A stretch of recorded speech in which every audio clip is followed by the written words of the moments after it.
Hello, today I'm going to be fixing this shelf. So basically it was like this, and if you can see here, there's a crack in this bit here where it had pulled away from itself because the way it has been made is incorrect. The wood grain should be going that way, that way, that way, that way, opposites. But when they made this, they've made it go all the same, the grain of the wood all the same direction, which has caused this one to bow and split away from this one. So I'll be showing you how to fix a problem like this today for Luton Repair Network. So I'm going to be using Gorilla wood glue, any wood glue really will work, and a 2-part epoxy wood filler to fix this. And I've got 2 clamps, just squeezy clamps, quick release clamps, I'm not sure. You can use G clamps, you've got them, anything like that. So first of all, I've got wood glue on. The trick is not to put too much on. Less is more, a bit of wood glue. Otherwise it kind of all squaring out and make a nice mess. This is kind of a quick fix. It's not going to be kind of perfect. But this is a shelf for a bookcase, and the likelihood of you noticing it or seeing it pretty slim. Just line that up. I'll first go from this end.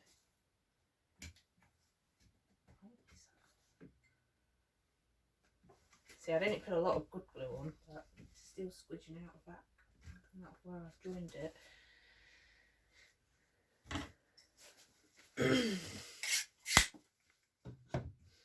This bit's the tricky part because it's also bending upwards. So you've got to try and flatten that and clamp it. This is where you might need a mallet. And I guess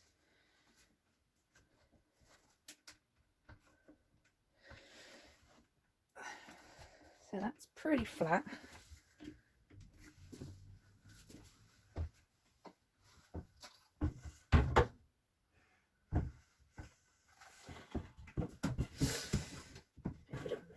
So I'm going to flip this so the glue's not going everywhere. Just get a towel, wipe all the excess glue off. I could wait till that's a bit more dry, it would probably come off easier. This scraper.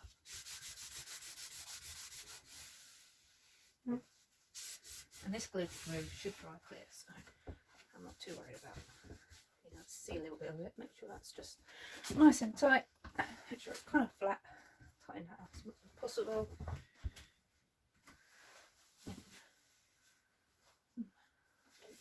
Scraper. There's a scraper in here now. Let's get the scraper out of here. Just scrape excess glue off.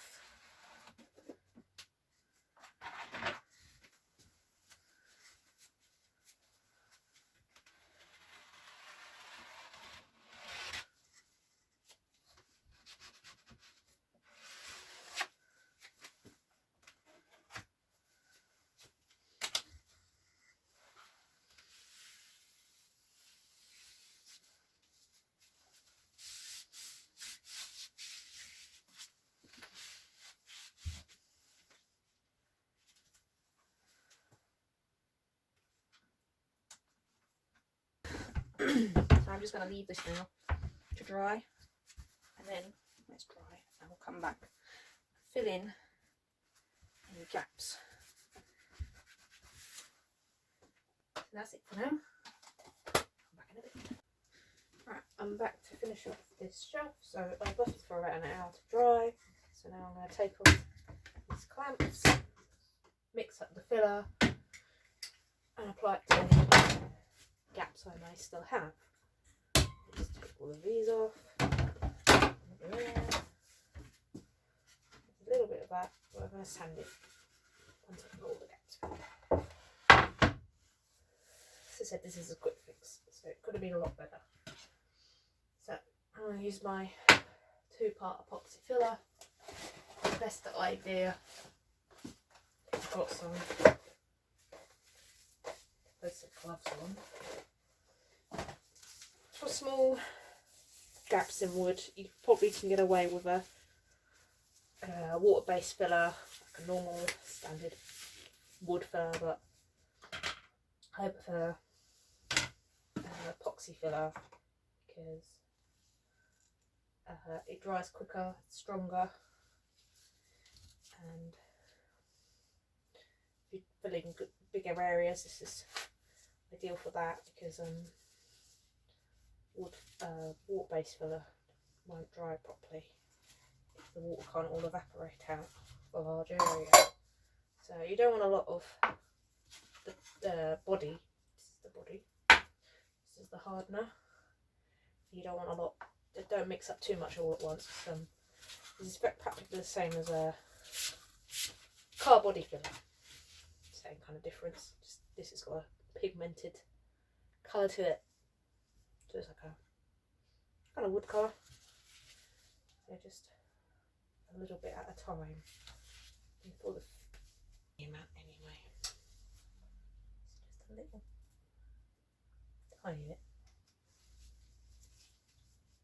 You want to be doing this in a ventilated area. It is a bit stinky. That's plenty, more than enough there. I probably use less if I wanted to. Just scrub that, small up.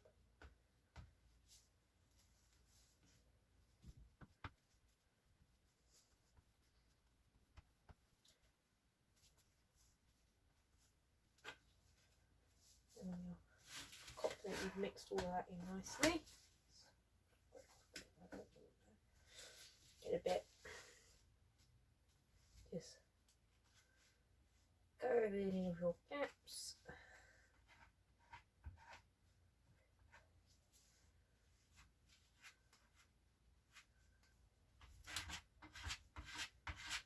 Just putting it in the gap and then scraping off any excess filler I don't need.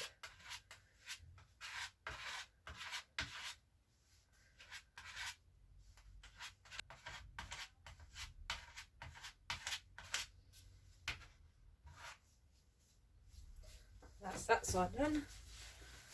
Good. Put it over and do the other side.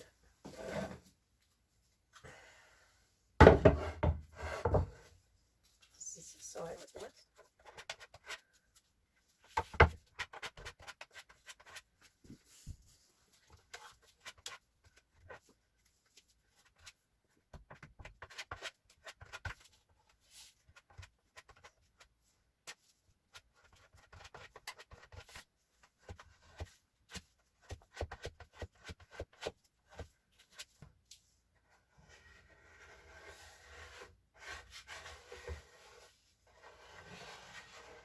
Scrape off any excess and then just wait for this to dry, and when it's dry you can come back and sand off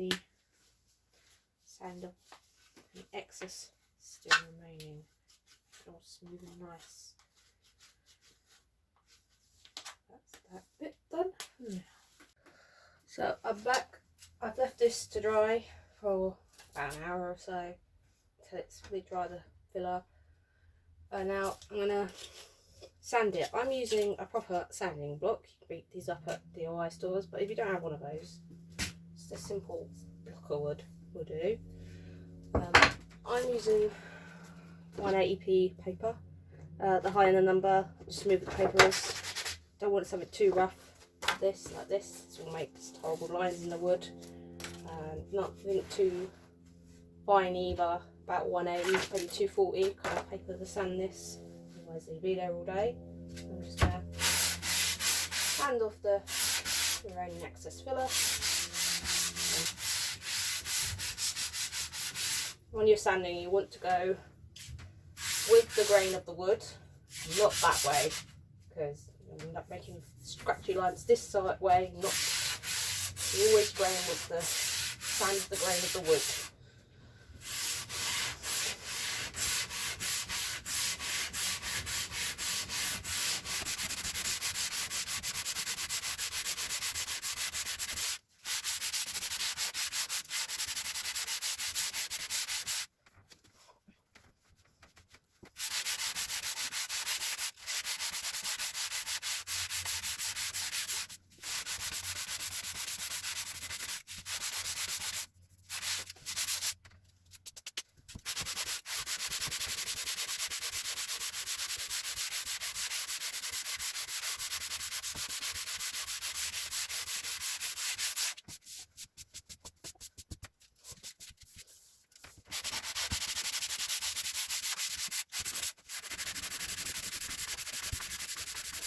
So I've now sanded both sides of the shelf. I put a little bit more wood filler up here to kind of blend in where it bowed. It's kind of sticking out a bit more. So that's quite nice and smooth now. And you can't really tell. If I wanted to make it even less noticeable, I suppose you could put a little bit of paint along this bit. But I bought the filler that was slightly coloured, so it blends in more well, and that is a lot better than what it was. So that's how you fix a shelf that's all bowed and broken. That's it.